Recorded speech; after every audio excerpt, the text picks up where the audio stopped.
100 থেকে আমরা ম্যাক্সিমাম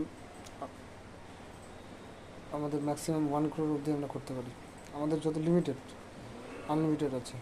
তো এটা করলে কি হবে, এটা করলে প্রয়োজনীয়তাটা কী, ইনভেস্টমেন্টের সুবিধাটা কী, অ্যাডভান্টেজ? এটা হচ্ছে হাই রিস্ক পোর্টফোলিও ঠিকই, কিন্তু এর ক্ষেত্রে রেট অফ ইন্টারেস্টটা অনেকটাই পাওয়া যায়। বছরে কারেন্ট ভ্যালু যা থাকে কারেন্ট ভ্যালু থেকে অ্যাসেট ভ্যালু অনেকটাই বেড়ে যায়। যেমন যে 5600 টাকার যদি আমি কারেন্ট ভ্যালু করি, সেটা বেড়ে হয়ে যাবে 7500 টাকা। এতটা ডিফারেন্স। এটাই হচ্ছে ইনভেস্টমেন্টের পার্ট। মার্কেট ওয়াইজ টাকার ভলিউমটাকে বাড়িয়ে দেওয়া, এটার থেকে কাস্টমারদের এটাই প্রফিট প্রয়োজনীয়তাভাবে ইনভেস্টমেন্টেও কাজ করে থাকে। নেক্সটে আমি এসআইপি আর ইনভেস্টমেন্টের যে আরেকটা গুরুত্বপূর্ণ part trading market, share market, সেটা নিয়ে আলোচনা করব। আজকে এটুকুই।